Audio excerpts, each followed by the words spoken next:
नमस्ते। आपकी 10वीं क्लास के चैप्टर 3 में इस वीडियो में पार्ट 11 में आज हम पढ़ेंगे समय तथा दूरी के कुछ और सवाल जो रिड्यूसिबल फॉर्म भी है लीनियर इक्वेशन की। आइए पढ़ते हैं। चाल को एक बार समझ लें समय और दूरी के साथ। फिर से चाल क्या होती है? एक इकाई समय में चली गई दूरी, distance travelled in a unit time. एक घंटे में कितना चल रहे हैं, एक मिनट में कितना चल रहे हैं, या एक सेकंड में कितना चल रहे हैं। तो एक मिनट में चली गई दूरी वो किलोमीटर, मीटर, सेंटीमीटर जो भी हो प्रति सेकंड। एक घंटे में चलते हो प्रति घंटा।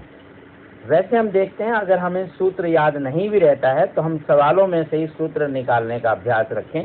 किसी भी क्वेश्चन में या तो चाल पूछी होती है या दी होती है। जैसे चाल आपने देखा होगा स्पीड वगैरह की, रोड पर भी लिखा होता है 50 किलोमीटर प्रति घंटा, 40 किलोमीटर प्रति घंटा। तो 40 किलोमीटर पर घंटा मतलब प्रति घंटा, प्रत्येक घंटे में, एक घंटे में 40 किलोमीटर चलना। तो 40 किलोमीटर ये क्या हुआ? दूरी, डिस्टेंस। प्रति मतलब एक, ये पर अपॉन, और समय घंटा मतलब समय को निर्धारित करता है, आवर्स टाइम। तो यही फॉर्मूला बन जाता है आपका कि चाल बराबर दूरी बटे समय, speed is equal to distance upon time. ये सिंपल सा आपका फॉर्मूला है जो आप अच्छे से यहाँ से समझ सकते हैं और याद भी कर सकते हैं। ठीक है, आइए अब हम एक सवाल करते हैं। आपने यदि अभी तक इस चैनल को सब्सक्राइब नहीं किया है तो अवश्य कीजिए, बेल आइकॉन दबाइए ताकि आपको वीडियो की जानकारी नियत समय पर मिलती रहे। रूही 300 किलोमीटर की दूरी पर स्थित अपने घर जाने के लिए कुछ दूरी रेलगाड़ी द्वारा तथा कुछ दूरी बस द्वारा तय करती है। यदि वह 60 किलोमीटर रेलगाड़ी द्वारा तथा शेष बस द्वारा यात्रा करती हो तो उसे 4 घंटे लगते हैं, और यदि वह 100 किलोमीटर रेलगाड़ी से तथा शेष बस से यात्रा करे तो 10 मिनट अधिक लगते हैं। एक बार इंग्लिश में भी पढ़ लेते हैं। Roohi travels 300 kilometre to her home partly by train and partly by bus. She takes 4 hours if she travels 60 kilometer by train and the remaining by bus. If she travels 100 kilometer by train and the remaining by bus, she takes 10 minutes longer. Find the speed of the train and the bus separately. तो हमें ज्ञात करना है speed train की और बस की। तो हम मान लेते हैं ट्रेन की speed x kilometre per hour प्रति घंटा, रेलगाड़ी की चाल, बस की चाल y किलोमीटर प्रति घंटा। अब देखते हैं कुल दूरी हमें दी हुई है 300 किलोमीटर, 300 किलोमीटर। फॉर्मूला हमारे पास है दूरी, समय और चाल से रिलेटेड। अभी हमें समय निकालना है तो दूरी बटे चाल हो जाएगा। पहली कंडीशन में ये है कि वो रेलगाड़ी द्वारा 60 किलोमीटर और बस द्वारा रिमेनिंग डिस्टेंस, तो 300 में से आप 60 को माइनस करें 240 किलोमीटर। अब यहाँ से इक्वेशन क्या फॉर्म होती है? देखिए, समय होगा दूरी बटे चाल। तो दूरी है 60 किलोमीटर, चाल है x किलोमीटर प्रति घंटा। तो जब आप 60 kilometre divide by x kilometre per hour लिखेंगे, किलोमीटर से किलोमीटर कैंसिल तो आवर्स बचेगा, ये घंटा। फिर 60 बटे x घंटे ये समय लगा। इसी तरह से जब बस द्वारा जाएंगे तो डिस्टेंस अपॉन ये स्पीड 240 बटे y, ये भी आवर्स में। तो कुल मिला के टोटल कितने आवर्स हुए? 4 आवर्स। इस तरह से एक समीकरण हमारे पास ये बन जाती है। इसे थोड़ा और सरल रूप में हम लिख सकते हैं। आइए देखें। तो ऐसे अभी तक हमने सोल्व नहीं किया, ये तो x और y नीचे आ गए हैं। तो हम इसे सरल बनाने के लिए ये रिड्यूसिबल फॉर्म बनाने वाली टाइप आ गई। तो यहाँ हम 1/x और 1/y इनको कुछ अलग ले लेते हैं। तो 1/x को हमने मान लिया, कुछ भी आप ABC जो मानना चाहे, यहाँ A ले लेते हैं, और 1/y को B ले लेते हैं। तो हमारी ये समीकरण एक अब नए रूप में कुछ इस तरह से बन जाएगी कि 60A, क्योंकि 1/x को पूरे को A लिया तो 60 गुना 1 x था वो 60A हो गया। तो 60A जमा 240B बराबर 4, 60A plus 240B is equal to 4। ये इक्वेशन नंबर 2 हो गई आपकी। आइए सेकंड कंडीशन, ट्रेन से वो 100 किलोमीटर जाता है, रिमेनिंग डिस्टेंस आपका बच गया 200 किलोमीटर। अगेन सेम फॉर्मूला, तो distance upon speed 100 upon x।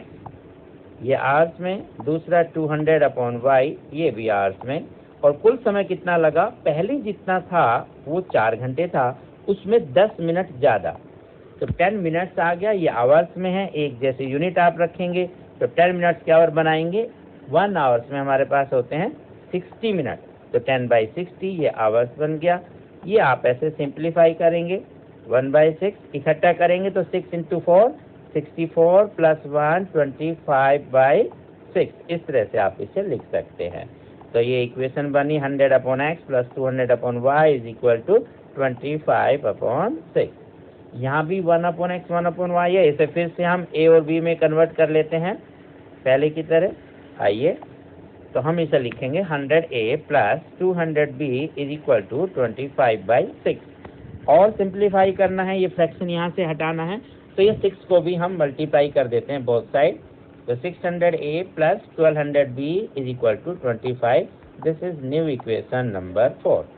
Now हम करते हैं, एक हमने इक्वेशन बनाई पीछे सेकंड ये वाली, और एक बनी ये फोर्थ इक्वेशन। इन दोनों को हम सॉल्व करते हैं। तो सेकंड वाली को हमने देखा कि वहाँ 60a है, अगर 10 से मल्टीप्लाई करेंगे तो 600 हो जाएगा। तो हम विलोपन विधि से, एलिमिनेशन मेथड से इजीली कर सकते हैं, तो आप वही कर रहे हैं।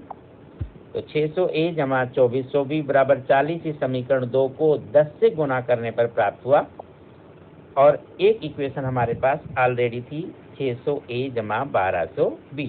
अब इन दोनों को आप हल करें, घटाने पर आपको मिलेगा 600a कैंसिल हो गया, 2400 में से 1200 गए 1200, और 40 में से 25 गए तो आपके 15।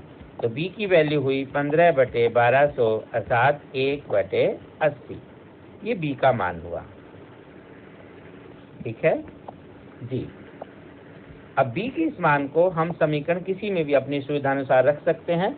यहाँ हम समीकरण 2 में रख रहे हैं, तो वो है 60a = 240b, और b की जगह हम क्या रख देंगे, 1/80। अभी कैंसिल हो गया, 80 का 3 की टेबल में चला गया, 8 × 24 तो 3, तो ये आपके पास बना 60a, और जो 3 इधर प्लस है ये इधर जाकर हो जाएगा -3, तो बचा 1, और 60 इधर जाकर हम डिवाइड करते हैं, तो इस तरह से आप सरल रूप में लाते हैं a = 1/60। बट ये हमारे आंसर नहीं है, यहाँ छोड़ेंगे तो हम अंत का एक नंबर गंवा बैठेंगे। हमें पूरा सवाल ऐसे करना है कि a तो हमने 1/x लिया था, वो वैल्यू 1/60 हुई, इसका मतलब 1 के इक्वल है, तो x की वैल्यू सिंपल 60 आप लिख सकते हैं। क्रॉस मल्टीप्लाई भी आप कर सकते हैं। इस तरह से हम कहेंगे जो x है वो 60 है, यहाँ भी नहीं छोड़ेंगे।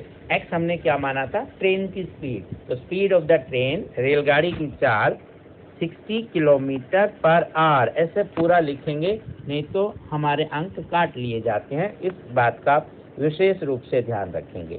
और b आपका 1/y जो आपका आया 1/80। इट मीन्स आपके पास y की वैल्यू आ गई 80। तो y क्या था, बस की चाल, speed of the bus 80 km/h। इस तरह से हम आसानी से सवालों को ज्ञात कर सकते हैं। बिल्कुल ना भूलें, अच्छे से अभ्यास करें, अभ्यास से बेहतर कोई चीज़ नहीं है। गणित केवल पढ़ने का नहीं, लिखने के लिए होता है। लिखकर अभ्यास कीजिए, आप सरलता से सभी सवाल आसानी से कर सकते हैं। आप स्वस्थ रहें, प्रसन्न रहें, जल्दी ही फिर मिलते हैं, तब तक नमस्ते।